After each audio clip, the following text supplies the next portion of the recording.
Good evening, ladies and gentlemen, boys and girls, children of all ages, back-to-back days, Clown Planet News, 9:51 p.m., February the 3rd, 2026. Happy St. Blaise feast day. Hope you're all doing well. Did you get your throats blessed? If not, I've heard some parishes don't even know who does. They might not even do it. I wonder if we're allowed to kneel here in Charlotte because roads are still terrible. I don't know who did the St. Blaise Day. I wonder if you could use the altar rails for St. Blaise here in Charlotte. Asking for a friend. I got to text some guys up, see if anybody who went to Paris that didn't get their altar rails thrown out, if you could use the altar rail for today.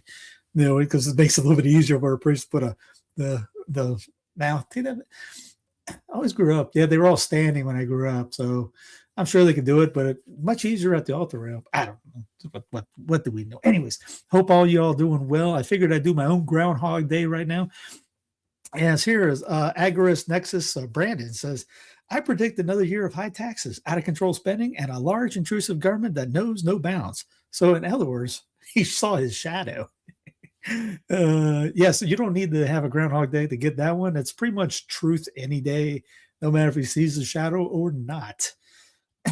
Cackles, if you forgot about her, good old Kamala. Kamala Cackles. What other nicknames do we have? Heels Up Harris, all that stuff. We had some names for her.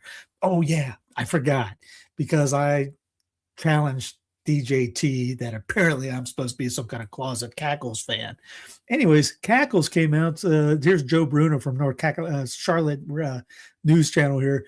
Former Vice President Kamala Harris is postponing her book event in Charlotte. She says the event will be rescheduled. So Greensboro, Charlotte, Columbia, and Savannah. I'm sorry, I won't be able to see you this weekend. The venues in each city will be in touch soon with the rescheduled date. Stay safe, stay warm, and I will see you out there. So apparently the roads are still bad in downtown Charlotte. Greensboro, I don't know much how they are up there. Columbia, I can't see that being that bad. And oh well, just say you didn't want to come down to the dirty South. That's all. She wants to go back up to Iowa and see Mark. Mark's more charitable and kind to her. Here is old Glenn Beck. Sometimes he's right on some things. And sometimes he's just so dad blasted wrong, it can't be funny. He goes, really, Utah Republicans? What part of packing the court will end the republic? Did you not understand? Good luck telling all the Californians who have flooded into their state that they can't pack the court again once they get control. He's so I'll play it now. I'll tell you why. Utah, what are you thinking? The Republicans in Utah, you want to talk about being hypocrites? Here it is. When we talk about packing the court, what do we all say? Don't do that. That's the end of the republic. Now, when do people say that? They talk about SCOTUS, which, hey, go ahead, pack the court. I want these people in D.C. to do everything possible to bring this thing down to the ground, break it up. I hope they pack it, and then the other guys pack it just to screw it all up. Let's mess the darn thing up so we have to get out of it. Anyway, Glenn is off his rocker on here because he's a centralist, and he can't think state rights. Utah can do whatever, what Utah wants to do. Texas, Arizona, New Mexico. They want to pack the state house Supreme Court. They can do whatever they want to the state Supreme Court. By the way, it's the only Supreme Court that's actually in the Confederate Constitution, they outlawed federal courts. You're not even supposed to have that in the U.S. Constitution. You're not supposed to have federal courts everywhere.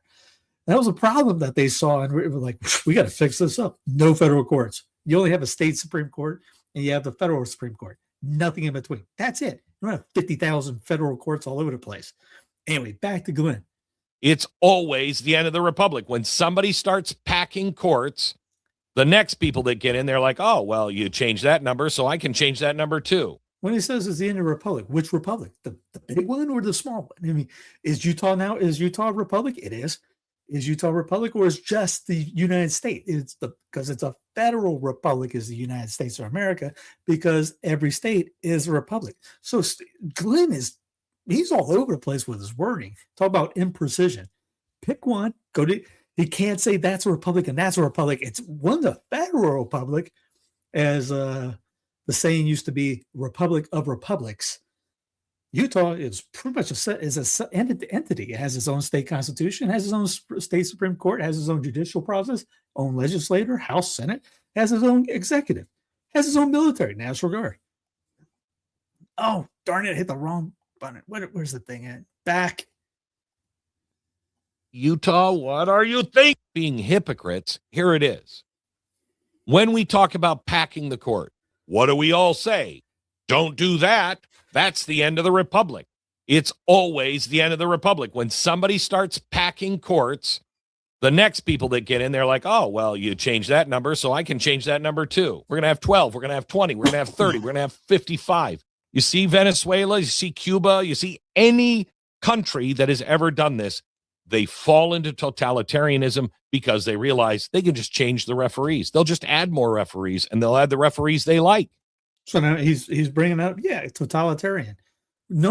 As Dr. Don Livingston says, most totalitarian states are gigantic. I don't consider Utah. If Utah is a totalitarian state, guess what you can do? Just cross over in Nevada, cross New Mexico, Arizona. You go by New Mexico, by Utah, and Arizona's going with arms wide open. Come on in, because Arizona talks about getting rid of the income tax, getting rid of this. Hey, you want to come down here? That's called federalism. Isn't that what capitalism is supposed to be? These guys like competition to get better, so you can boost, and everyone steals the ideas to become better. If someone else screws up, the other state goes, you know what? We're not doing that. We'll have people come here and bring their stuff in. We'll take their money. No, can't have that. It has to be one size fits all. A legislature that expands a court after losing cases is not defending a republic. It's announcing constitutional limits only apply, unless they're inconvenient. I know you're polite. I know you don't. Utah can do whatever he wants to do, Glenn, but Glenn is not a federalist. I know you want to get along with everybody. You must stand, or you will lose everything. You're going to become California. And then you think that state's going to last? That's not because of the Supreme Court in Utah. That's because of immigration into Utah, if that happens. People flock in from California into Utah. That's what happened in Colorado. People say that about Idaho, things like that. All these Californians move in. It ain't because of SCOTUS and the Supreme Court in Utah saying, we're going to add 2 more people. All these Californians coming in. No, it's. Are you kidding me? You should get back to drinking. One side is ruthless and the other side is reserved. There's the 2-party illusion. I mean, it is true in a sense. One part, and that's probably like the role they play in World Wrestling Federation, WWF. This team has a role to play. That team has a role to play. That's probably the same thing. And the ruthless always win. I know, that's why we pack the court. No, you don't violate your own principles or you become everything that you despise. Utah once prided itself on being different, unusual. They still are. Peculiar, really grounded, constitutionally serious. You're not. See, there's only one constitution to Glenn, the federal one. Utah has its own constitution. Your road you're on. I guarantee he's never looked at the Utah Constitution. I would wager he has no clue that it even exists. It's not leading you to any of that. When courts become political tools, when legislatures punish judges for rulings instead of fixing the law, when every law is answered with structural manipulation, you don't get Utah, you get California. That makes no sense. Not all at once, not overnight, but inevitably you get it, and you're almost there. And once you cross this line, which you just crossed, there's no neutral ground left. Every future majority is going to feel justified doing exactly the same thing, only faster and only harsher. If Utah wants to put 58 people in the Supreme Court of Utah, go for what? Where does Clint live? Does he live in Utah? I'm in North Carolina. Do you think I care? I'm going to go to bed tonight. I can't believe Utah just put 7 people in the Supreme Court. And it don't bother outside of Utah. It doesn't bother anybody outside of Utah. I think Arizona's thinking about doing it. Ain't bothering anybody in there. They might want it. What if, perish the thought, what if the people in Utah want that? I thought isn't that the whole, we're a democracy. Isn't that what they want? If the people of Utah want to have that in there, they should have that. It's not saying that if the people of Utah want to start, cutting people up and putting their heads on pikes, they should be allowed to do that. That's not what we say. It's totally, if they want to put 7 people in the Supreme Court, that's all they got to do. If they meant, let me pull up Utah Constitution. Here's Utah legislator. Utah Constitution. Grateful to Almighty God for life and liberty, we, the people of Utah, in order to secure and perpetuate the principles of free government, do ordain and establish this Constitution. They called on God. Declaration of Rights, enable the right to enjoy their lives and defend their lives and liberties. All political parties, Utah, inseparable from you. Oh, that's dumb. State of Utah is an inseparable part of the federal union and the Constitution of the United States, the supreme law of the land. That is a dumb part right there. That's might as well just get rid of the 10th Amendment too. I mean, religious liberty, but hey, that's Utah. That's why I will never live in Utah. Habeas corpus, right to bear arms. Why would there be a right to bear arms if the federal government is the only thing, the federal Constitution is the only thing you have? Due process of law, offensive bails, trial by jury, prosecution, private property. I'm just skipping over to state marriage, state boundaries, ordinance. They're there. Elections and right to suffrage, distribution of powers. 3 departments of government. See, they have it: a legislative, executive, and judicial. Legislative. Let's get to the judicial part. Who is eligible as legislator? Vacancies, duration. Pretty much, we've already read more of the Utah Constitution than people in Utah have. Anybody in Utah out there? Probably not. The executive department. Scroll past. It's amazing I did this on a whim and found that Utah Constitution in literally about 10 seconds. Let's see. Supreme Court Chief Justice declaring law unconstitutional. Blah blah blah. Jurisdiction Supreme Court. See if it's any. I'm just looking to see if it's unconstitutional in the Utah Constitution. May amend the rules, procedures anytime, except otherwise. But the Supreme Court may authorize retired justices and judges and pro tempore to perform any judicial charges. Right of appeal, divisions, number of judges of district court and other courts of record established by the legislature shall be provided by statute. No change in number of judges shall have the effect of removing a judge from office during the judge's term of office. Okay, so it doesn't have anything. Geographical divisions of all courts of record except the Supreme Court may be provided by statute. Okay.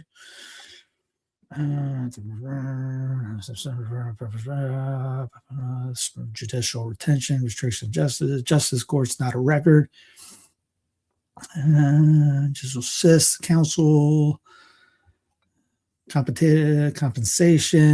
So I say it has nothing to do. It doesn't even say a number. Nobody's coming to Iowa, says Mark. Somebody come to Iowa and visit Mark. Bring him a pizza.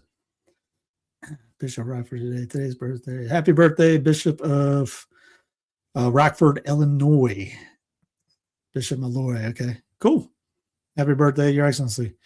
Here's Lauren. Utah Republicans just yesterday decided to expand its Supreme Court by 2 seats. Arizona Republicans also expanded their Supreme Court by 2 seats in 2016, and no one lost their minds.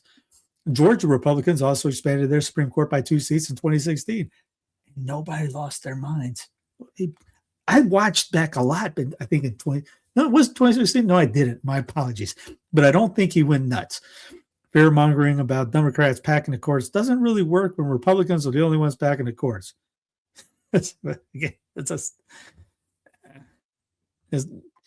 Utah's Chief Justice speaks out as Republicans look to expand the state Supreme Court. Again, if Utah wants to do it, Utah can do it. Just like Arizona want to do it. They did it. Georgia. Oh, did we cover SSPX yet? No, we haven't. I forgot. I didn't bring it up yesterday. Part of me just, it's not my monkey. I'll bring up what my bud Arrington wrote. And I haven't even read it, so we'll read it together for the first time. How about that? Oh, I don't have it over here. Georgia. Hey, it's me. George, on my mind. Look at it. Nobody. Here's the liturgical year of Don Prosper Garnier. 260 people have actually seen it. But if I post something about how bad something else is, where's Federalism works? I got 1.2 thousand people looking at. Coffee suspension. This is great. If you want to look, here's a priest that talks about exactly the SSPX right here. I'll put it in the chat if anybody wants to look at it. Good audio. It gets your mind thinking. Here is St. Robert Bellarmine on the top. Every time, I'll just say this. Every person I ever sent that, it's from the book. If you get Ryan Grant's book on The Church Militants by Robert Bellarmine, it's a chapter from that. And every person that I've ever had read that's in a particular group, they have actually said, quote, and strike me dead if I'm lying. If I'm lying, I'm dying. I quote, he's talking about us. That's all I have to say about that on there. Here's Jonathan Arrington's Substack, The Healing of Schism.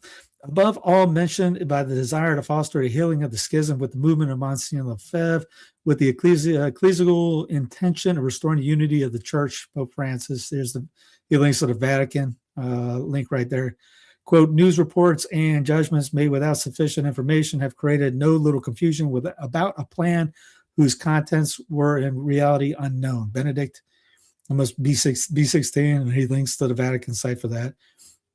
As this year, the paragraph 7, I guess, as this year specifically dedicated to the Blessed Virgin Mary is now drawing to a close, I wish to exhort all to join in unceasing prayer for the Vicar of Christ.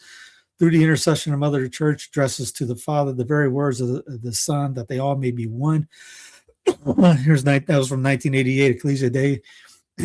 EWTN link, the priests and faithful are warned not to support the schism of Lefebvre, otherwise they shall incur, ipso facto, the very great penalty of excommunication. We're all, and Jonathan writes, we're all human, and Jonathan is, let me tell you something, he's fluent in about 6 languages. He was, as a seminarian, he was teaching the seminarians patristics. He knows patristics like the back of your hand. He was teaching as a convert. He was teaching French students Latin. From South Carolina, by the way. He would be a priest, but he has epilepsy, so he couldn't pull that off. So now I think he's got 6 kids now, 6, 7 kids. Working up, well, no, probably he's working up north. We're all human, and thus we all have a partial. He's one of those guys that if I have an ecclesiastical church question, he's one guy. He worked for the Vatican for like 10 years or something like that. He knows his stuff. Him and if you know of wow, as Greg DePippo. Him and DePippo are good friends. DePippo with the new liturgical movement. I mean, if it's the 3 of us in a room, I am by far the dumbest human being in that room. And Ant and I have more in common than Jonathan and Greg put together. And you talk about a gape in between. It's like it is not even close. Who's the dumbest guy in this one? That would be this guy. They're that bright. We're all human, thus we have a partial grasp of any subject that we address, and we're all subject to the partial representation of the pertinent facts, even in particular in specific cases. For instance, in this brief article, I will not document or remind you of the many abuses that have occurred and continue to occur daily in the offering of the Holy Sacrifice of Mass, according to the Novus Ordo or ordinary form. Nor will I recount the numerous lies and ahistorical misrepresentations that were offered to popes, at least from Pius XII to Paul VI, in which fall scholarship heavily influenced the final product of the new rites of the Mass, ordination, confession, unction, blessings, etc. Finally, I'm not touching the gross episcopal abuses from the lowliest of auxiliaries to the bishop of bishops, or of their menora to teach, sanctify, and govern the local church as ordinary. These evils or lack of the good have been documented well elsewhere. What they might imply singly or taken together is another matter. However, and eventually Tradland has to deal seriously with the Dr. St. Robert Bellarmine et al. Rather, for now, as a longtime lover of the traditional land mass and of the Slavic Byzantine liturgical tradition, which too have been my family's unique and sole locus for Catholic liturgical practice for 19 years for trad cred, He's a convert. He used to, right when he converted, he was out there just hammering Protestants left and right, but he fell right in love with the trad ways. And again, he's the one that turned me on to the Byzantines a lot, because he would send me from the Ruthenian in Rome. I was like, man, that's beautiful. He lived like 5 minutes away, I think he said, from it. I'm more concerned about how other less documented abuses of language, lies, and power plays have dominated the conversation and have forced out of mind and memory some crucial truths and dogmatic statements. One, the Pope is still the principal of unity, father of all Christians and visible head of the church, as the Trent Catechism called him, despite the denial of this truth by some, which denial was then praised and defended by by other well-known traditionalists. And he links it to InsideTheVatican.com magazine. There's a Facebook post. These titles are not hyper-papalism, and if someone calls their use ultramontanist, you might offer them the description of ultramontanism from the 1913 Catholic Encyclopedia, a term used to denote integral and active Catholicism because it recognizes as its spiritual head the Pope, who, for the greater part of Europe, is a dweller beyond the mountains, ultramontes, that is, beyond the Alps. The term ultramontane indeed is relative after Avignon. However, it dropped out of the language of the Curia. In a very different sense, the word once more came into use after the Protestant Reformation, which was, among other things, a triumph of that ecclesiastical particularism based on political principles, which was formulated in the maxim, cuius regio eius religio. Among the Catholic governments and peoples there gradually developed an analogous tendency to regard the papacy as a foreign power. Gallicanism and all forms of French and German regalism affected to look upon the Holy See as an alien power because it was beyond the Alpine boundaries of both the French kingdom and the German Empire. This name of Ultramontane, the Gallicans, applied to the supporters of the Roman doctrines, whether that of the monarchical character of the Pope and the government of the Church, or of the infallible pontifical magisterium, inasmuch as the latter was supposed to renounce Gallican liberties in favor of the head of the Church who resided at Ultramontes. Everybody up to date on this? I get it, Flower. I get it. He's very bright. It's almost like too bright to for us to think, because I know him, so I can follow a little bit.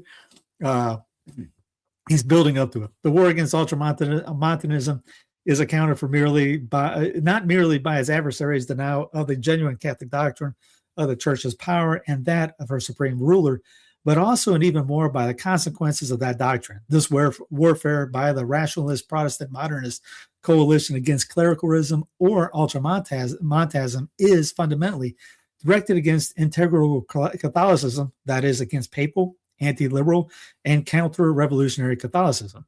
That's from newavon.org.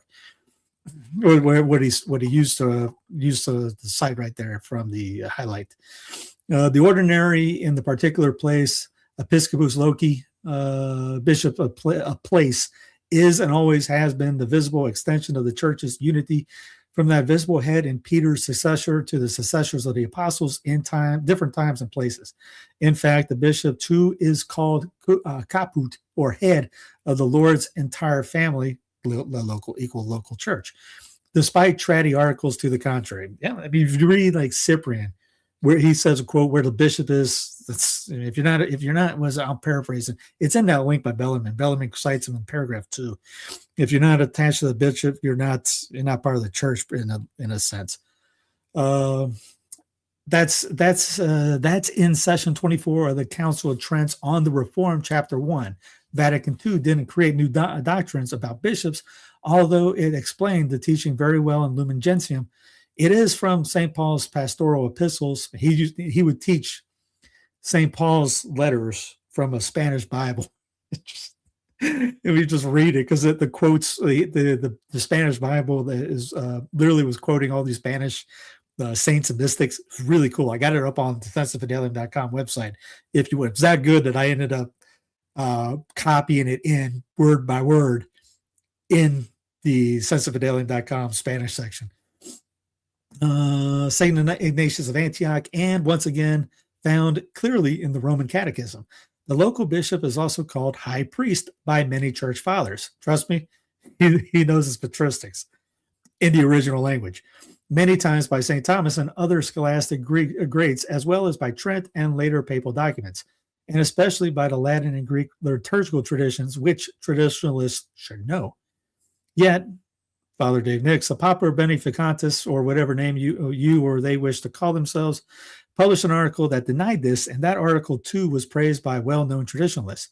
I publicly responded by refuting quotes from history posted on social media, and since then I cannot find this article or the social media posts. Hopefully he and those who praised his article learned from that error, but de facto the SSPX acts as if the local bishops throughout the world were not the heads, high priests of their diocese, to put it very mildly. As Newman wrote in his The Church of the Fathers, no suffragan bishop could act as extra-diocesan matters without his metropolitan, nor the metropolitan without his suffragans.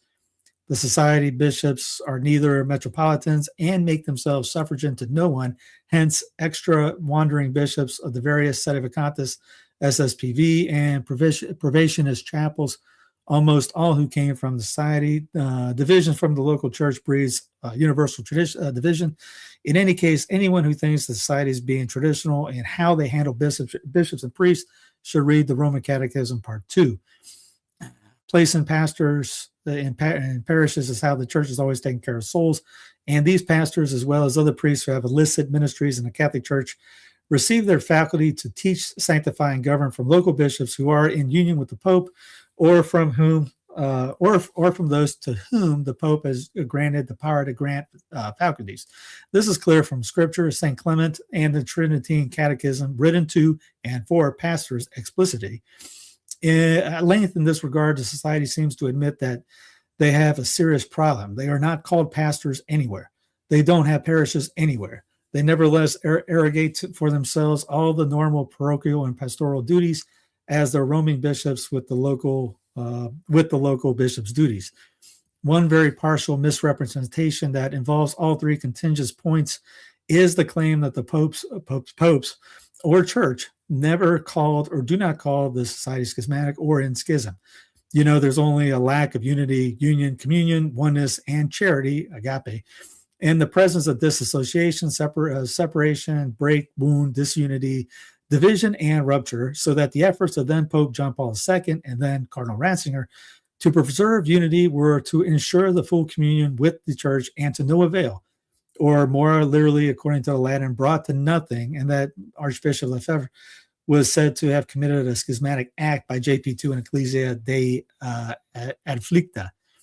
He quotes that here. In itself, this act is one of disobedience to the Roman Pontiff in a very great matter, and of supreme importance for the unity of the church, such as the ordinary of the bishops, whereby the apostolic succession is sacramentally perpetuated. Hence, such a disobedience, which implies in practice the rejection of the Roman primacy, constitutes a schismatic act.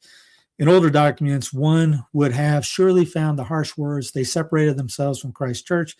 They are not in the church under the Pope as father of all Christians, so they won't have the church as a mother, and thus they won't have God as a father." Or perhaps he's quoting Cyprian. Or perhaps more simply, these men have created a schism, have left the communion of the Catholic Church, and have annulled their membership in the one Holy Catholic and Apostolic Church. JP2, I don't know who he's quoting on that one. I don't have them all in memory. JP2, however, didn't speak quite that succinctly. Still, he made the same point. Just before that, the Pope referenced Pastor Eternus to this effect. And he would then reference De Filius, both of which are from Vatican I, although the Council II is now being rethought or reconsidered by some self-styled traditionalists for potential ultramontanism. He cites it from here. This affliction was particularly felt by the successor Peter, to whom in the first place pertains the guardianship of the unity of the church, even though the number of persons directly involved in these events might be few. Just to see how much is on. Ooh, he wrote a book. I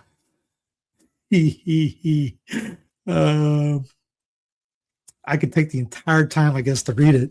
Let's see. I'll scroll down. Let me see if I can find. I mean, I guess just if you want to read the whole thing on your own, go for it. It's linked in the show notes. These quotes demonstrate that JP2 considered the consecration of 4 bishops without papal mandate by a long since retired missionary archbishop in Africa against the explicit command and in disobedience to that command's reiteration and threat of punishment to have been an act that stemmed from or was a sign of schism, because schism, by the terms of 1983 Code C 751 and of then current Catechism of the Council of Trent, Article 9, the current CCC had not yet been promulgated, was the name for the particular sin against unity, communion, and submission, terms used by the Roman Catechism and by JP2. Brief aside, many trads like submission when it's aimed elsewhere. What about our necessary submission to hierarchy? He asked that question as parenthetical.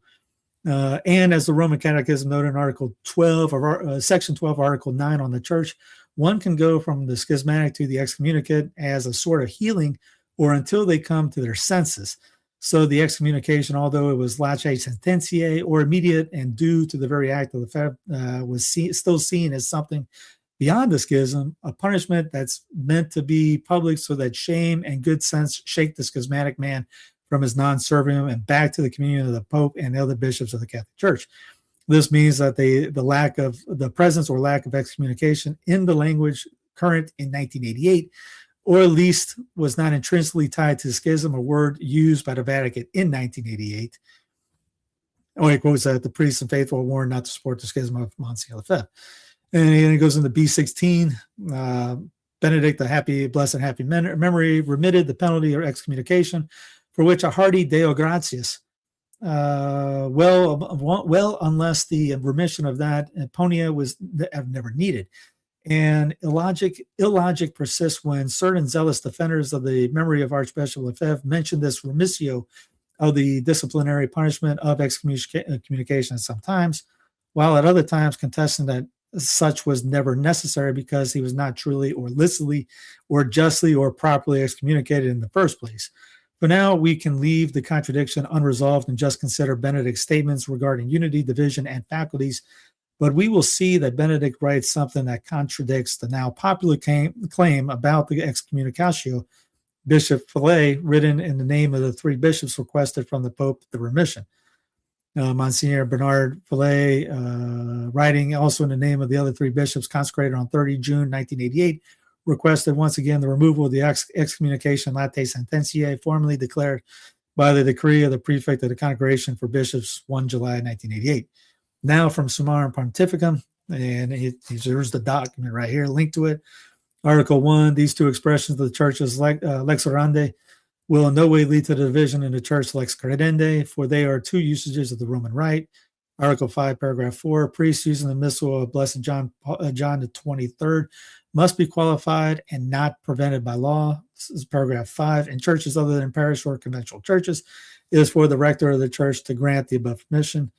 Article 8, a bishop who wishes to provide for such requests of the faithful, but is prevented by various reasons for doing so, can refer to the matter of Pontifical Commission Ecclesia Dei, which will offer him counsel and assistance. Article 9, paragraph 2, ordinaries are granted by the faculty of celebrating the sacrament of confirmation using the Roman Pontifical if advantageous for the good of souls.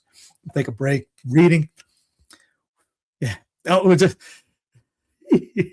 I get it, but you got to have. I mean, I guess a lot of problem is most of the stuff is quotes or tweets. We're only good for tweeting, and when someone brings out stuff that's just bam, detailed, we kind of we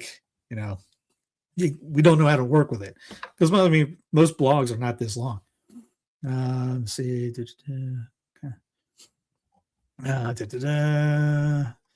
And there's the accompanying letter. At the time of Ecclesia Dei, the Pope primarily wanted to assist the Society of Pius X to recover full unity with the successor of Peter and sought to heal the wounds experienced over more painfully. Unfortunately, this reconciliation had not yet come about.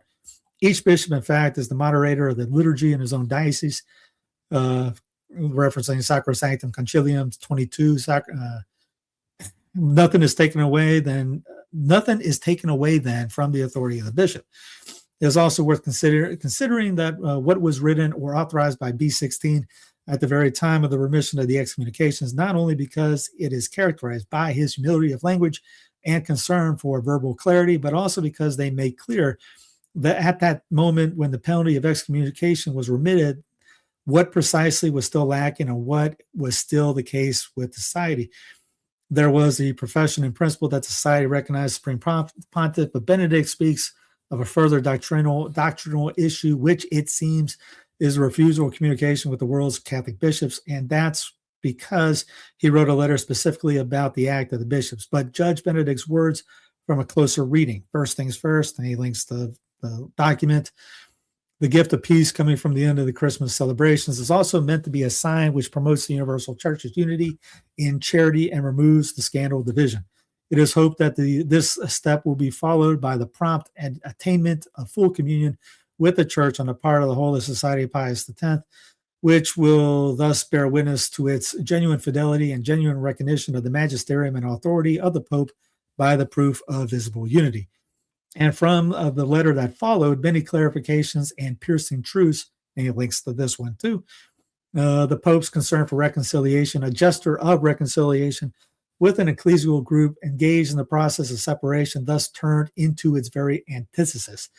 Another mistake, which I deeply regret, is the fact that the extent and limits of the provision of January 21st, January 2009 were not clearly and adequately explained at the moment of its publication.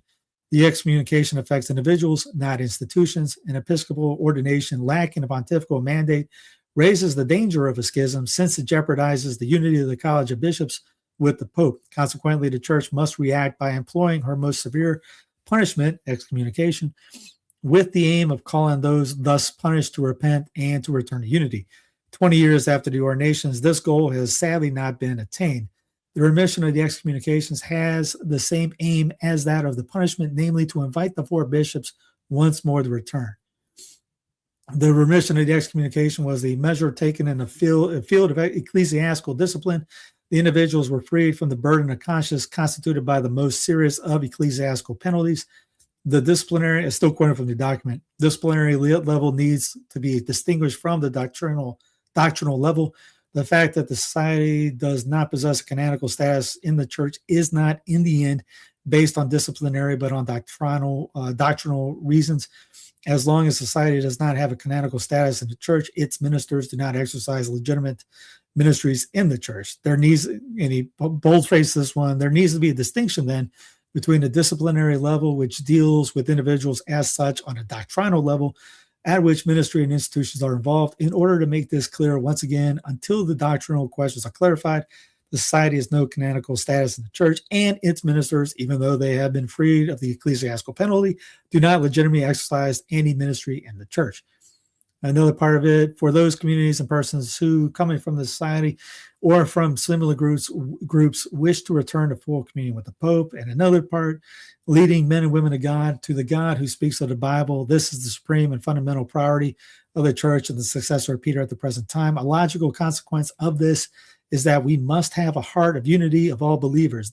Their disunity, their disagreement among themselves, calls into question the credibility of their talk of God.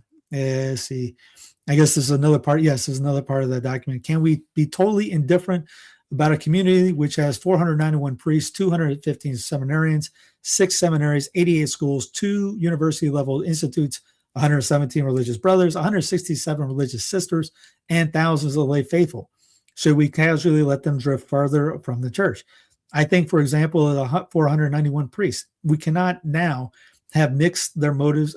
We cannot know how mixed their motives may be. All the same, I do not think that they would have chosen the priesthood if, alongside various distorted and unhealthy elements, they did not have a love for Christ and a desire to proclaim him and with him the living God.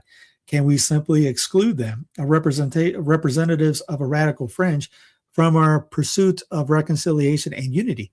What would then become of them? Back to Jonathan. And in the important letter that moved the Ecclesia Dei Commission, appropriately entitled Ecclesia Unitatem, the church's unity or oneness. Here's the link for that. Quoting from the document, for the purpose of facilitating the full ecclesiastical communion of priests, seminarians, religious communities, or other individual religious until now linked in various ways to the society founded by Archbishop Lefebvre, who may wish to remain united to the successor of Peter in the Catholic Church. 3, adhering faithfully to the same duty to serve the universal communion of the church, also in its visible manifestation, and making every effort to ensure that all who truly desire unity have the possibility of remaining in it or of rediscovering it. Number 4, with this decision, I intend to remove the impediment that might have jeopardized the opening of the door to dialogue, and thereby to invite the bishops and the Society of Pius X to rediscover the path to full communion with the church. Who is at the start of this? Where's he at? It's up there. Who asked me for it? Did we cover? Yeah, blame him. Let's see. Yes, so basically it's a still ongoing situation. Pope Francis, now we consider the most confusing pontiff perhaps ever. This is Jonathan writing. Yet he has written clearly what the previous popes left us to grasp through circumlocutions and almost. It's almost funny. I turn to you with trust and Parisia in the name of that shared solicitude for the whole church that contributes supremely to the good of the universal church, as Vatican II reminds us. I'll give you his reference in full because it's important. And he speaks of Lumen Gentium 23, fashioned in a model universal church, in and from which churches comes into being with the one and only Catholic Church. For this reason, individual bishops represent each of his own church, but all of them together and with the Pope represents the entire church in the bond of peace, love, and unity.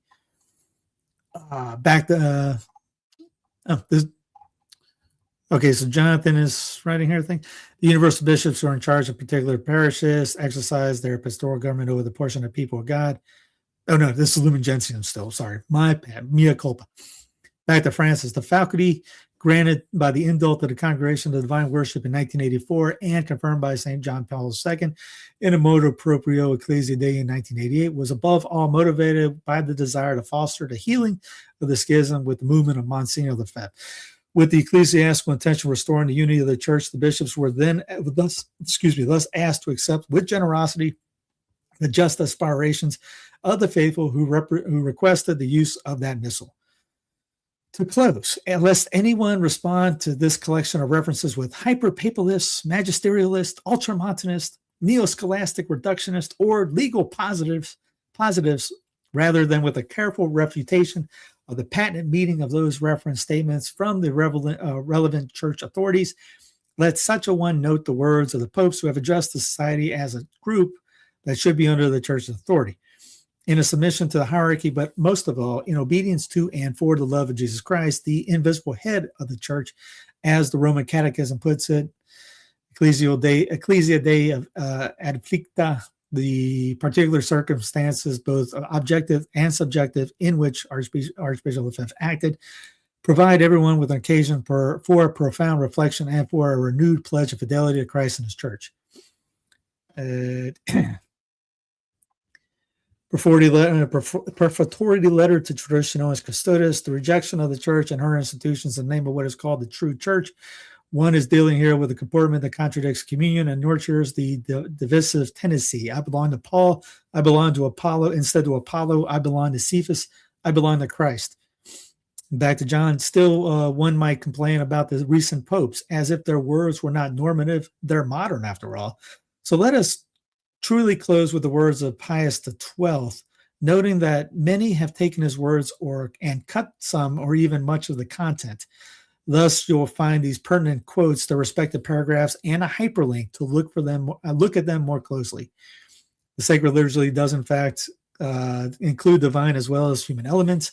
The former, instituted as they have been by God, cannot be changed in any way by men. By the human components admit the various modifications as the need of age, circumstance, and the goods of soul may require, and as the ecclesiastical hierarchy under guidance of the Holy Spirit may have authorized. This will explain the marvelous variety of Eastern and Western rites. Here is the reason for the gradual addition through successive development of particular religious customs and practices of piety only faintly discernible in earlier times. Hence, likewise, it happens from time to time that certain devotions long since forgotten are revived and practiced anew. All these developments attest to abiding life of the immaculate spouse of Jesus Christ through these many centuries. They are the sacred language she uses as the ages run their course to profess to her divine spouse her own faith along with that of the nations committed to her charge and her own unfailing love. They furnish proof besides of the wisdom of the teaching methods she employs to arouse and nourish constantly the Christian instinct. Clearly, no sincere Catholic can refuse to accept the formulation of Christian doctrine more recently elaborated and proclaimed as dogmas of the Church under the inspiration and guidance of the Holy Spirit, with abundant fruit for souls, because it pleases him to hark back to old formulas. No more than any Catholic in his right senses repudiate existing legislation of the Church to revert to prescriptions based on the earliest sources of canon law. Just as obvious, unwise, and mistaken is the zeal of one who in matters liturgical would go back to the rites and usage of antiquity, discarding the new patterns introduced by disposition of divine providence to meet the changes of circumstances and situation. It's from Mediator Dei. There's the link for it. It's his last two paragraphs. Clearly and repeatedly, John Paul II, Benedict XVI, and Francis have said that the Church is one and that the Lefebvre Schism is something they elsewhere described as a lack of communion or unity, and not being presently or actually under, and thus not in either, the divinely ordained hierarchical order of the one Holy Catholic and Apostolic Church. So successors of apostles are found throughout the world, as the Roman Catechism clearly clarifies those latter two notes. And while the Church is in some way harmed by the schism and infidelity of some members, she remains one and holy thanks to her divine founder. The founder of the society, on the other hand, published many words that impugnated those notes in very way impugned. As the founder of the society, he gave the society founding and guiding principles that are still operative today, so they merit our attention. In fact, they're easily found on society websites, and next we'll look at those statements from 74 to 91 with a comparison and contrast of official church documents from the 2 millennia prior to Lefebvre, to judge what is constant with tradition and to find out whether the schism was both active and passive, as the Catholic Encyclopedia has it. Schism, from the Greek schisma, rent, division, is the language of the theology of canon law, the rupture of ecclesiastical union and unity, that is, either the act by which one of the faithful serve as far as in him lies the ties which bind him from the social organization of the Church and make him a member of the mystical body of Christ, or the state of disassociation or separation, which is the result of that act. Schism leads almost invariably to denial of the papal primacy. Schism, therefore, is usually mixed, in which case, considered from the moral standpoint, its perversity is chiefly due to the heresy which forms part of it.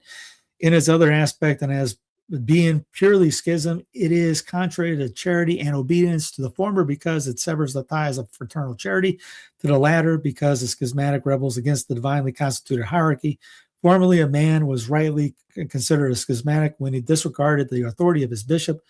Some theologians distinguish active from passive schism. By the former, they understand detaching oneself deliberately from the body of the Church, freely renouncing the right to form a part of it. They call passive schism the condition of those whom the Church herself rejects from her bosom by excommunication, insomuch as they undergo this separation, whether they will or no, having deserved it. As schism in its definition and full sense is the practical denial of ecclesiastical union. And there is these links, New Advent, for that. The Roman Catechism ordered by Trent can be consulted here. Google Books. There's Babel Henrich's archive, source books. So he's going to do another one, I guess, today or the next day. Let's see if he's done it yet.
Hey, everybody, I got excommunicated from StreamYard for a quick minute. The computer, the computer quit on me. It happens.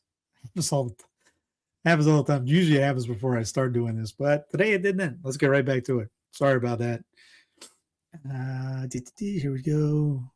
Bitcoin falls under $73,000. $285 million liquidated from the crypto market in the past 60 minutes. Yeah. Again, you see all the links I have on top of that. Multiply that by 6 screens. It's probably because of that. I'm gonna have to do all this, so it's gonna take forever. All right. Let's see what's next. Massey. Okay, I voted for HR 1028, the protection of women in Olympic and amateur sports today. The bill prohibits men from competing against women in federally sanctioned amateur athletic competitions. Apparently, it's not a very complicated thing. It is a complicated thing because a lot of people just don't have a clue. Wow, we're already done 50 minutes. 40 minutes that I was reading that article. Sorry. Here's TruthStream Media. You remember this? We talked about this yesterday. Or was it yesterday? Someone asked on Facebook if Trump's concentration camps are near railroads for easier transport of massive numbers of human beings in boxcars. And we mentioned this yesterday. And TruthStream Media, well, since you asked if the new warehouses are near railroads for easier transport of massive numbers of human beings in boxcars, yes, they are. Plan 90.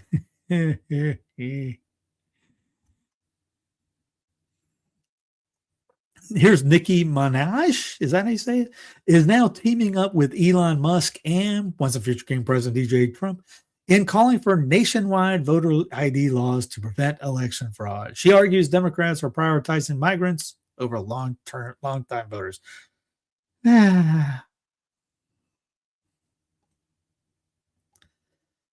Trump was, according to Levette, Trump was referring to the SAVE Act when he talked about nationalizing voting.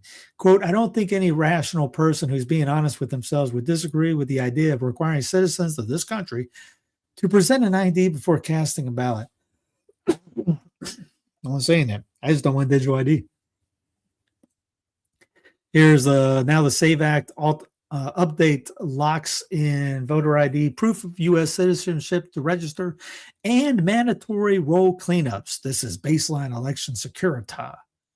Again, this goes on for 5 minutes about how everything. They don't bring up the part that I'm worried about. I have it up here. I thought I had it up here. Yeah, there's coming up here. Here's Justin Amash with some sanity here. Republicans should not, in fact, nationalize the voting. I said that yesterday. If you were worried about election integrity before, this would make it infinitely worse. Yes, decentralized elections are one of the greatest protections against large-scale fraud and abuse.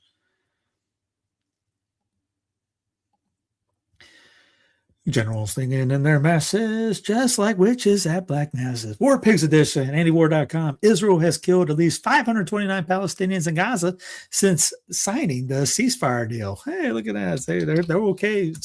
Ceasefire means kill them all. U.S. says it shot down Iranian drone in Arabian Sea. Iran has just put its country so close to the United States boats. It's terrible. U.S. Iran may hold talks in Istanbul on Friday. U.S. and Israel hold joint naval drills in the Red Sea. Israeli forces kill 3-year-old boy in Gaza. Brandon envoy blocked memo describing Gaza as apocalyptic. IDF drops mystery chemicals in South Lebanon. Iraq investigates ISIS detainees from Syria. Ukraine, Russia talks to resume on Wednesday. Inside a settler soldier program in the West Bank. Program? I wonder if he misspelled that. And as we said yesterday, U.S. bombed Somalia 25 times in January. They must have took Sundays off. Just respect the holy day. Just we're not bombing people on Sunday. We'll do the rest of the week. It's fine. Yes, here's the Last American Vagabond. I put this up last time. Now, the SAVE Act, Real ID, and ID 2020, using the two-party illusion and the election to usher in a digital age. Again, this one's probably just under 2 hours long. Plenty of information in it about ID 2020, real ID, all that stuff that's going on with this. Again, oh yeah, I forgot about it. I have him next. Let's see, play him real quick. Stop sharing. Here's Clint Curtis.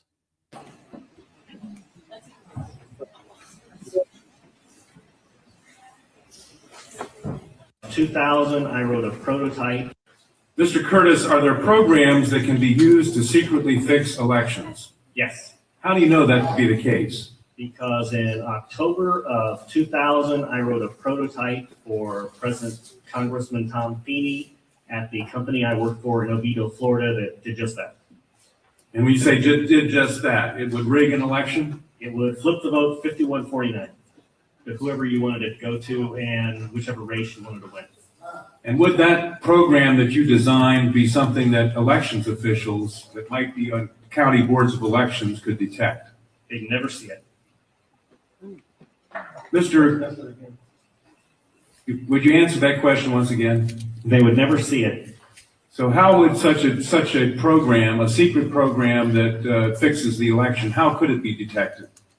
You would have to view it either in the source code, or you'd have to have a receipt and then count the hard paper against the actual vote total. Other than that, you won't see it. It goes on for 11 minutes. If you want the link, I just put it up in the chat, and also it's in the show notes. So easy to find if you just go to the show notes, and everything's in chronological order. So, and it's the only Rumble link in it, so you'd be able to find that easily. What is next? I think this is the ID 2020 link. The need for good digital ID is universal. ID 2020 is from the Wayback Machine. Let's see, it's running kind of slow, so my mea culpa again. BlackRock finances ID Now digital identity provider. This is back in 2022. The company intends to use the capital to scale investments across the range of strategic initiatives, including the introduction of new identity proofing solutions, continued geographic expansion, and potential acquisitions. Hey, I talked to some people today. They're very big in the Catholic world. They do a lot of shows, and they bring out scandal in the church. I asked them, hey, do you guys know what's going on? What do you think about the ethnic cleansing? What do you think about the flock? What do you think about the ethnic cleansing? Because they're big Trumpian guys. Are you against socialism? Yes, I'm against socialism. Explain to me how you're against socialism, but okay with the Trump accounts. They had no clue. I'm going, Trump accounts were everywhere on the news. How did you miss that? They found stuff that people never find before, but yet the stuff underneath, probably because they can't admit, because they think Trump came from heaven. And I'm not joking. They've told me before that his shooting was a first-class miracle. Direct quote: "How digital identity can help pave the way for e-voting." This is from 2020. Zach is a CEO at Leo, an identity verification startup based in Vancouver, helping to solve the global identity challenges. Because you remember, that's why we have to have the SAVE Act, because we have to be able to identify you guys. I don't know if he died or not. Benedict Kim, I don't know that one at all. This just in, be like, what's his face? This just in. U.S. passes House government funding bill 217 to 214, ending the partial government shutdown and sending the bill to Trump's desk for signature. Womp womp.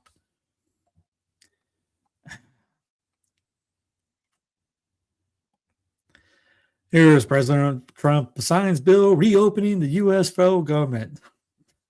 Rats.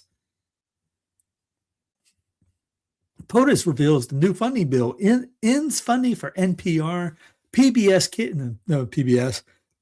I was going to say PBS Kids, and continues the closure of USAID, and also gives $3.3 trillion to Israel. $3.3 billion to Israel.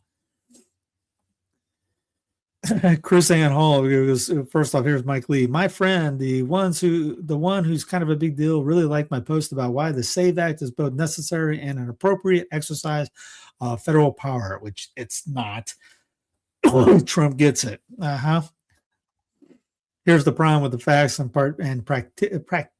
practicality of the SAVE Act. The bill will not send illegals to prison for illegal voting any more than the VRA of 1993 does. The bill will not stop illegals from voting. This bill does not require real proof of citizenship. Instead, this bill allows the DHS to create a form to give authorized anyone they deem to be qualified to vote. This bill allows any state official to create an affidavit to say sufficient proof of citizenship has been submitted. This bill will require all persons, not just those who don't look American, to provide proof of citizenship acceptable to the federal government to vote. Remember, your driver's license is not proof. Do you support a federally defined and established ID system? The SAVE Act does. Is that all? Is all of this okay with you?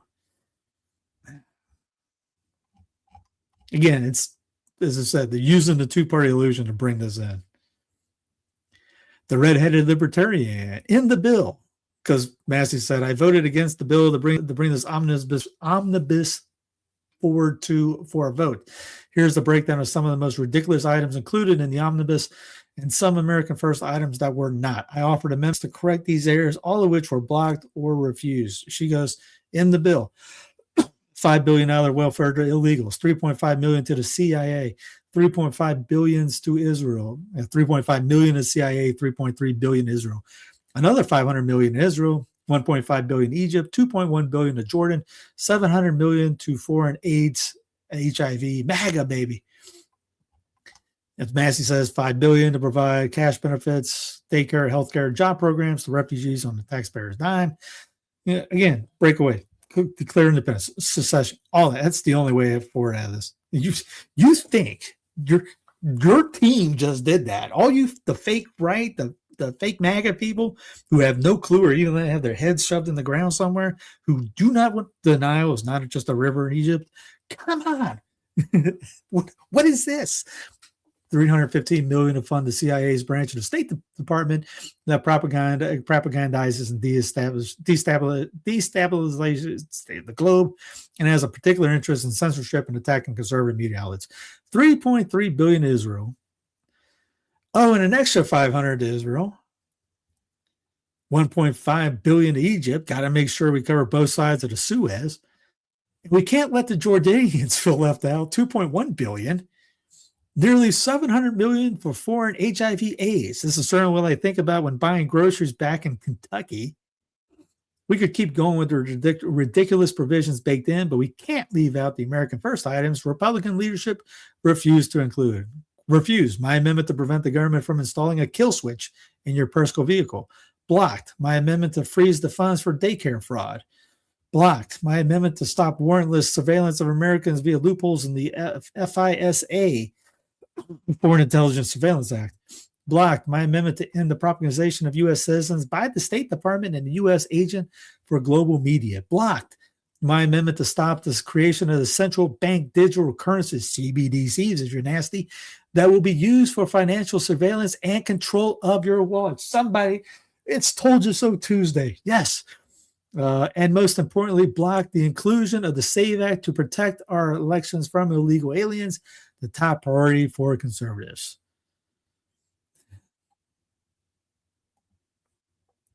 Already talked about that. Trump signs $1.2 trillion government spending package. What happened to Doge? I can tell you. It's called You Got Had. Massey again. I voted against the rule to bring this omnibus forward to a vote. Here's the breakdown. Oh, yeah, we already talked about that. Refute. Yeah, already talked about that. Data. Oh, this is fun. SpaceX and xAI merged today. How about that? Data centers in space run by Optimus, managed by humans on Earth. The future is now. 1 million satellites to be launched into space. I think there's like, I don't know, 20,000 maybe. What's the number? I can't remember. xAI and SpaceX just went up. Know what? Do you understand what that means? xAI joined SpaceX to accelerate humanity's future. SpaceX has acquired yesterday.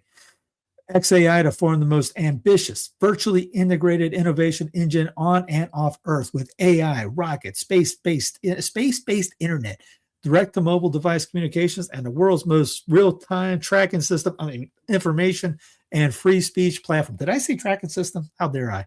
This marks not just the next chapter, but the next book in SpaceX and XAI's mission, scaling to make a sentient sun to understand the universe and extend the light of consciousness to the stars. It's Clown Planet Sigh. Let's see. Where was the number at it? The base math is launching million tons per year of satellites, generating 100 kilowatts of computing power per ton. Would add 100 gigawatts of AI compute capacity annually with no ongoing operational maintenance needs. Ultimately, there is a path to launch in 1 trillion watt year from Earth. My estimate is that within 2 to 3 years, the lowest cost way to generate AI compute will be in space. Also be harder to shoot down those things when it's up there where they're spying on you.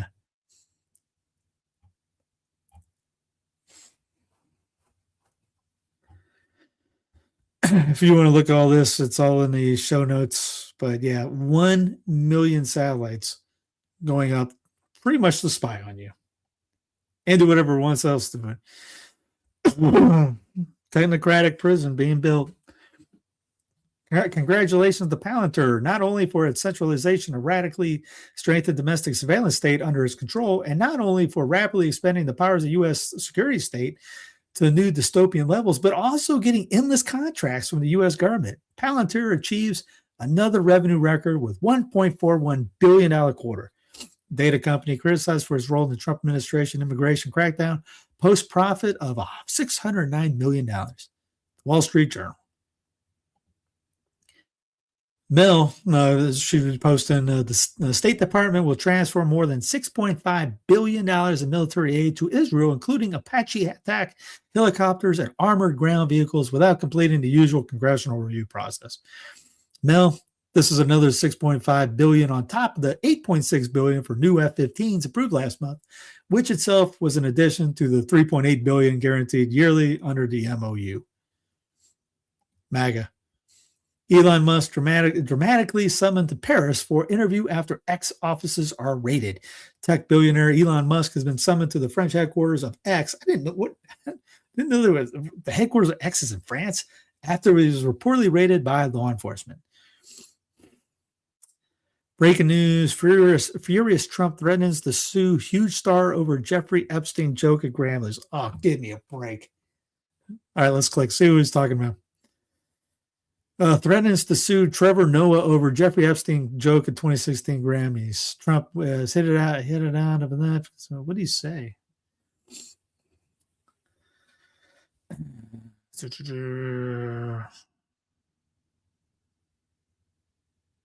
No, that's their joke. There you have it. Song of the year. Congrats, Billie English. Wow, that's a Grammy that every artist wants. Almost as much as Trump wants Greenland, which makes sense because since Epstein's gone, he needs a new island to hang out with Bill Clinton. I told you it's my last year. What are you going to do about it? I don't know Trevor. No, I know. I don't care for him at all. But hey, he even blasted Bill. So what's the deal? Oh yeah, we're soft, we're thin skinned, and oh yeah, we're the free speech crowd. Second Amendment crowd, the free speech crowd, the third 3A, 4A, they're all the A's are gone. Vance targets Andrew. JD Vance ratchets pressure on Andrew to testify over Epstein as he rages at incestuous elites. JD Thiel's boy is upset. Clintons capitulate on House Epstein inquiry, agreeing to testify. I said we did this yesterday because I remember thinking, Rage Against the Machine, testify. Epstein's brutal Trump verdict exposed. I've met bad people, none as bad as him. Anybody that listens to alternative media, you heard about that probably about a year ago. COVID era airport screening returns as experts scramble to contain. Oh boy. contains 75% fatal Nipah virus. Maybe I have Nipah. I just can't get the cough away. Health officials have reinstated COVID-era screening at airports across Asia. The virus has a fatality rate of up to 75% and currently has no cure or vaccine. I have a cure. Turn off the TV. Epstein is Pizzagate with Blaise Crokin. Here's Ben Swan. You remember Ben Swan from Pizzagate back, was it 10 years ago? Here's an hour, 36-minute thing that he did with Epstein is Pizzagate, because he pretty much got vindicated on a lot of things he said, if these things are right. Here's Trump. Epstein conspired against me. They conspired against me so I'd lose the election or worse. Okay. This Patriot Voice, it actually is more like the opposite. It appears that Epstein is one of the prime architects, possibly even a mastermind of the technocratic New World Order and subversion and enslavement of the United States, which Trump is now accelerating at warp speed. Yeah, I can agree with that. Yeah. Fox News. Is there any chance you'll arrest pedophiles? Todd Blanche. It's not a crime to party with Jeffrey Epstein. Good night, everyone. That's good. Again, nobody's going to get arrested. Book it. I'll bet. What do I have? I don't have anything. I'll bet this pen that came. This is an antique pen from Rick Barrett back when he was had a different name on this thing. 1124. It's the only one out there in the market. I'll bet that pen that no one gets arrested.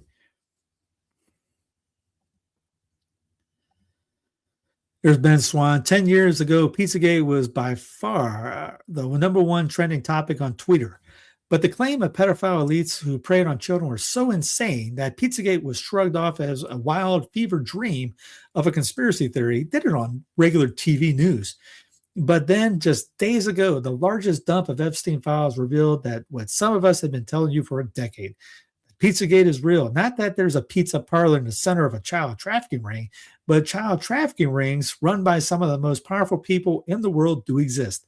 Remember the Franklin cover-up. Tonight, I want to remind you of what I told you then and compare that to what we have learned today. I played, but it's 8 minutes.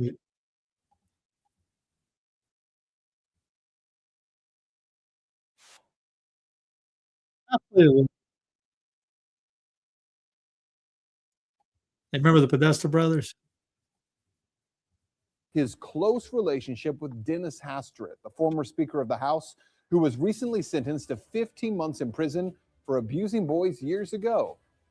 Yeah, well, speaking of the Podesta brothers, again, there was no direct evidence of them being involved in child sex trafficking from those emails. But as we pointed out at the time, there was a lot of bizarre communication, including an email from John Podesta to his brother Tony. The subject line, "Last night was fun," and the first line reads, "Still in torture chamber." That email got really no attention 10 years ago, but today, a 2009 email from Jeffrey Epstein is getting a lot of attention as it asks, "Where are you? You okay? I love the torture video." To the fallout from the latest release of the Jeffrey Epstein documents, they include communications between the rich and powerful, from the co-owner of an NFL team to billionaires like Elon Musk. CNN teams are carefully sifting through the largest, and what the Justice Department says is the last, batch of Jeffrey Epstein files. Friday's release of millions of pages related to Jeffrey Epstein provided a closer look at his connection to world elites from Hollywood to Washington, Wall Street to Buckingham Palace and beyond. Yeah, well, all those so-called news anchors and their newsrooms for a decade blacklisted this topic. They conditioned you to live in ignorance. They called it a conspiracy. They called me and so many others dangerous for even looking. For all that is here, there has not been one single public investigation of any of this, not from local police. Some of you not guys from the might remember FBI. that. I remember this when it No came one. out. And that has to be the big question, not for Podesta or for pizza parlor owners, but for law enforcement. Based on what may be or may not be here, the big question is, why hasn't any investigation taken place? Well, 10 years later, no investigation ever took place. It's a failure of a complicit government and also of a corporate media that didn't just ignore this evil. They helped to cover it up and keep it operating in the shadows.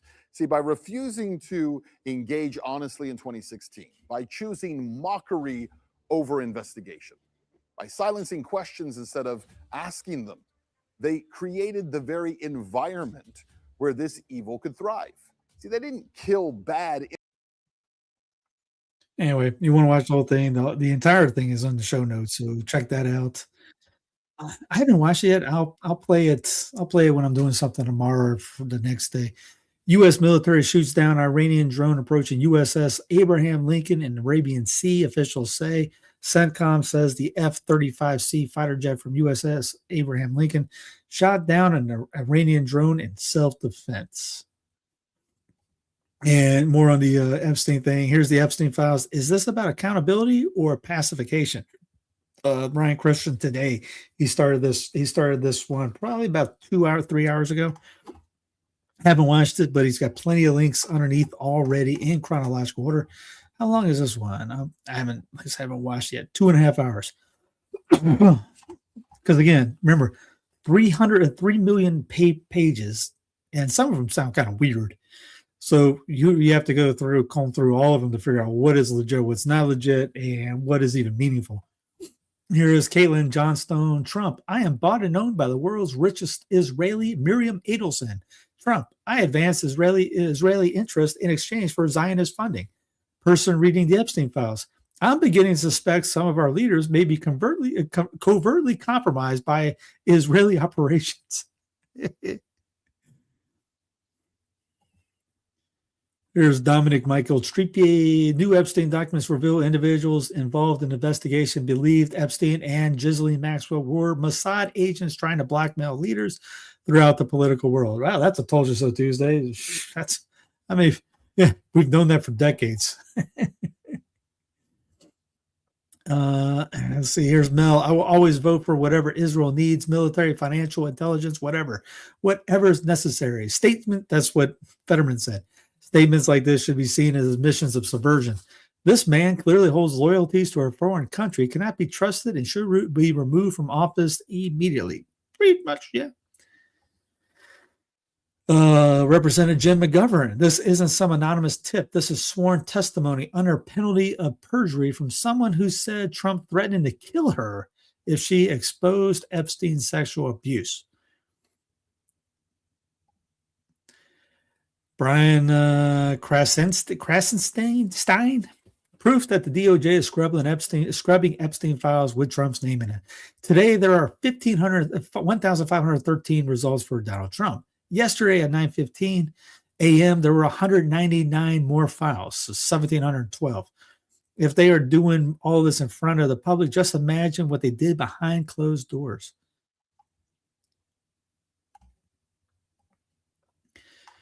Elon Musk. Wow, this is so crazy. This is so crazy that Epstein killed himself before realizing he was innocent. And Ghislaine Maxwell is in prison for what exactly? Oh, yeah. Epstein client arrest counter is still 0. True. And Murdered by Crayon says, why was this deleted? Time to drop the real big bomb. Trump is in the Epstein files. That is the reason why they have not been made public. Have a nice day, DJT. Here's the last American Vagabond. The director of Melania, Brett Ratner, is also in the Epstein files. There's an image of him posing with Jean-Luc Brunel.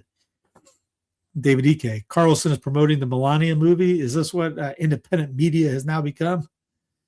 They're again kind of they're all on the same team in a sense. Massey. How will we know if this bill has been successful? We will know when rich men are being perp walked in handcuffs to jail. Until then, this is still a cover-up.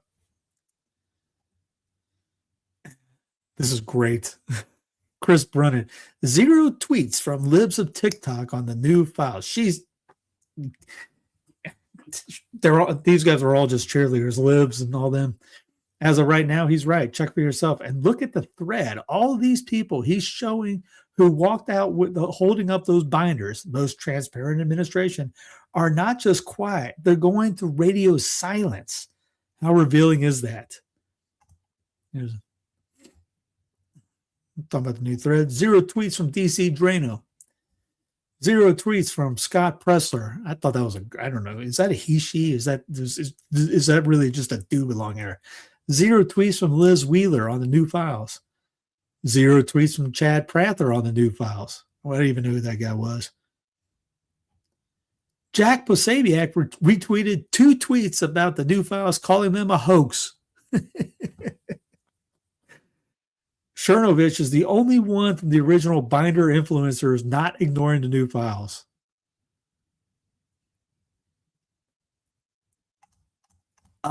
Amazing.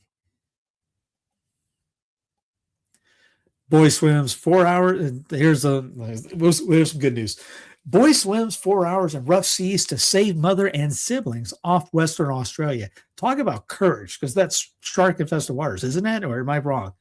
13-year-old attempted to kayak back to shore to get help, but the vessel took on water, forcing him to swim. Teenager saved his mother and 2 young siblings by making a 4-hour swim to raise the alarm despite fading light and rough conditions after the family was swept out to sea in Western Australia. The Appleby family were on holiday in Quinnipiac, south of Perth, when strong winds pushed their inflatable paddle boards and kayak offshore from Geograph Bay on Friday afternoon. Joanne Appleby, 43, asked her 13-year-old son Austin to kayak back to shore to get help, but his boat soon took on water, forcing him to swim 4 kilometers back to land, 2.5 miles. Speaking Australia's national broadcaster ABC, Austin described fighting rough seas while attempting to swim wearing a life jacket. He removed the life jacket after 2 hours to help him swim more efficiently. I thought I saw something in the water and I was really scared, and I was just thinking in my head that I was going to make it through, he said. I was puffed out, but I couldn't feel how tired I was. At one point, I was thinking of Thomas the Tank Engine, trying to get the happiest things in my head, trying to make it through, not the bad things that would distract me. I hit the bottom of the beach and I just collapsed, and then after that, I had to sprint 2 kilometers to get to a phone. Austin called emergency services. I said, I need helicopters, I need planes, I need boats. My family's out to sea. I was very calm about it. I think I was just a lot of shock. In a later interview with the BBC, the boy said he had not been sure if his family was still alive at that point. Yeah, I mean, I bet they thought the same about him. I didn't know their condition, he said. After I made the call, he passed out from exhaustion. Western police received a report at 6 p.m. on Friday that a family had been swept out to sea. A multi-agency search and rescue operation was mobilized, including Western Australia Water Police, local marine rescue volunteers, and the state's rescue helicopter. They found Austin's mother, his brother Bo, and his sister Grace at about 8:30 p.m., drifting in the ocean and clinging to a paddleboard about 9 miles offshore. Whew. Volunteer marine rescue vessel was directed at their location, and all 3 were rescued. I had assumed Austin hadn't made it, Joanne told the BBC. After passing out, Austin had been taken to hospital and called his father, not knowing the rest of the family were okay. Minutes later, he got a call to say they had been found. Man, I sucked at swimming just 1 lap down. Can you imagine doing that for that long? Thankfully, all 3 were wearing life jackets, which contributed to their survival. The actions of the 13-year-old boy cannot be praised highly enough. His determination and courage ultimately saved the lives of his mother and siblings. Tremendous story. Holy smokes, ICE just pulled handguns on professional leftist stalkers, following them in Minnesota, making arrests. Yes, these people are organized criminals and can only have intentions to ambush police, make mass arrests. They are dangerous. I don't know about pulling a handgun on them. Minnesota leaders are not backing down on their ICE resistance, even after speaking with the Trump team. As I said on here, most every time a state stands up for itself against the federal government, and the federal government backs down, right or wrong, no matter. Not saying this is right, not saying this is wrong. Right or wrong, anytime a state does it, except for the Civil Rights Act, because of the how it looked. America was built on federalism, not centralization. ICE attorney, this job sucks. It's Fox 9. Joe Biden's ex-husband charged with wife's murder, as one I was not having on the game card at all today. Epstein is the new Beetlejuice. That's, yeah. Washington state lawmakers join other states in proposing a millionaire tax. And again, I don't live in Washington, so I could care less. Know what that means? Those people would move to other states. I'm just giving that to you. So, hey, Washington's doing this. Okay. Florida man turns frozen iguanas into tacos after they start falling out of trees. Yes, this is real. Instead of wasting them, one guy scoops them up, finds 20 eggs inside, and turns the whole thing into tacos. Zero waste, population control, full Florida survival mode. Fall out of the tree straight into a frying pan. If they started dropping where you live, would you eat them or freak out? I've had alligators. So alligator tastes fantastic. I don't know what an iguana would taste like, but hey, this guy made tacos out of it. They're eating the dogs, they're eating the cats, they're eating the iguanas.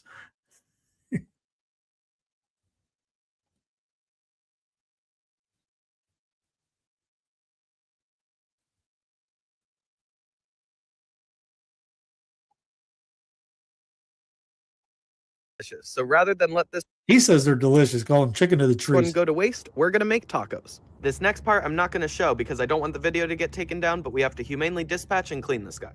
It's a good thing I managed to remove this one when I did, because inside I found over 20 eggs. So by removing this one iguana, we've actually saved the environment from over 20 iguanas come spring. And you guys know that I like to waste as little as possible. So in addition to making the tacos, I'm also going to try to preserve the skin, and any leftovers are used as crab trap bait, so zero waste. First things first, I filled the pot with water and added onion, garlic, a bay leaf, and some salt, and we're going to bring this to a simmer. Once it was at a low simmer, I added in the iguana meat, and we're going to let this cook on low heat for the next 30 minutes. By par cooking the iguana like this, you give it flavor and tenderize it. After 30 minutes, I removed the iguana meat. Paula, yes, it is. And I have 13,000 videos on there. Most of the people don't watch the Saint stories. Some do. And this is just an extra video, show that I do. It's on news. I talk about some Catholic stuff. I talk about social stuff, most stuff that people don't know about. So why is this important? If you look at the technocratic police state that's coming in, I consider that important, even in ecclesiastical part. This is just part of the fun because it's Clown Planet is the name of it, and I'm having a little fun with it. So here's some weird news that you don't get out of it. The iguana taco. Set it to the It's not important. It's just fun. Side so that it could cool down, and then added the iguana eggs to the hot water to soft boil. Then I added the If this isn't your cup of tea, just move on to the next track. I have 4 videos that came out today. Watch one of those 4. soft-boiled iguana eggs with some avocado, some garlic cloves, a little olive oil, salt, and lime juice, and gave it a good mix. Once it was done, I topped it with black pepper and lime, and we have our sauce. Next, I removed all the iguana meat from the bone, added in my favorite seasonings, and tossed it into the frying pan so that it could get nice and crispy. I like to let the edges crisp up until they look something like this. In the leftover oil, I crisped up some tortillas. Then I added in the iguana meat, topped it with some pickled red onions, jalapeno, and cilantro, and then drizzled on our sauce. And there we have it, iguana tacos. They look good and they smell good, but now it's time to see how they taste. I'm just going to add a little squeeze of lime to this one. Give it a nice little dip into the sauce, and bon appetit.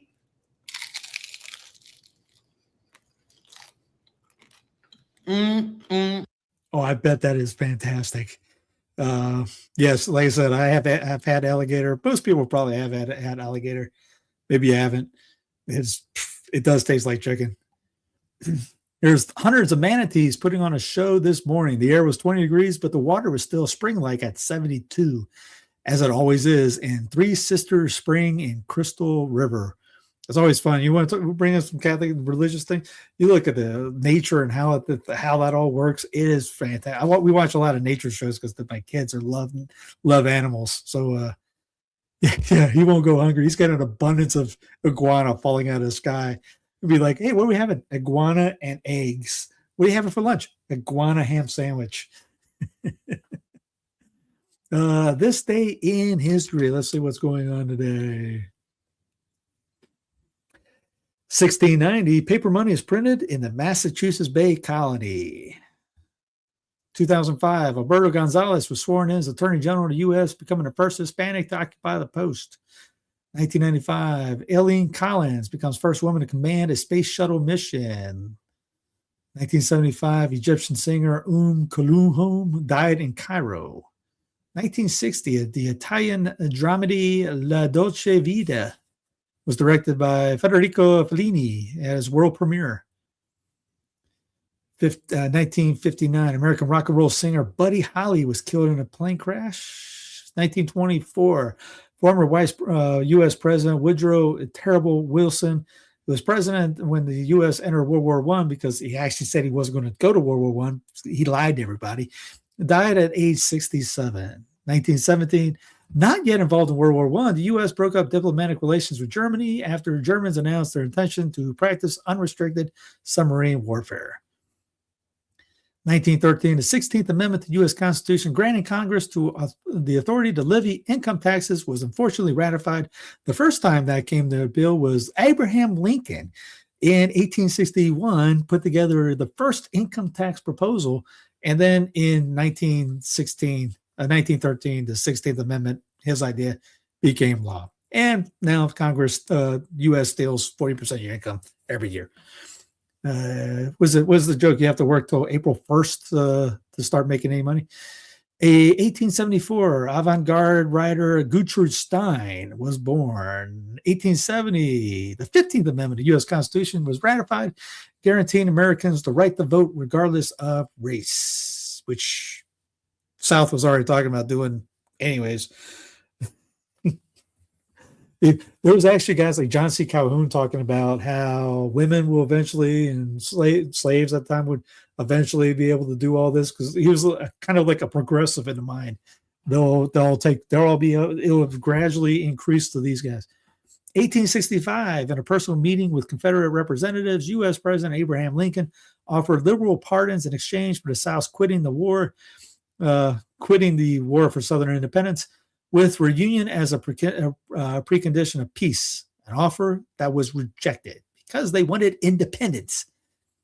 1811, Horace Greeley, known as one of the most persuasive anti-slavery voices in the antebellum North, who I would wager to bet he didn't care about the color. He was racist in the sense that most of these guys didn't care in the North about having them around. They didn't like slavery, but they didn't want them living around them.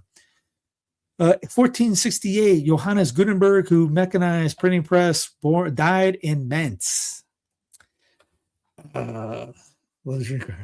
It probably does good with sounds good with whiskey. Everything sounds good with whiskey. I don't know what are you talking about. Everything does that. Anyway, God love you guys. Thank you guys for showing up again. 2 in a row. Maybe we'll do hump day tomorrow. I did it because we had the bill came through and all that, so I had to put something out there where tomorrow was going to be 10 hours. This would have been shorter, but anyway, check out Jonathan's link for more. Everything's in the show notes. Click that, like, subscribe, comment, all that jazz below. God love you. Have a great rest of the day. See you tomorrow for hump day.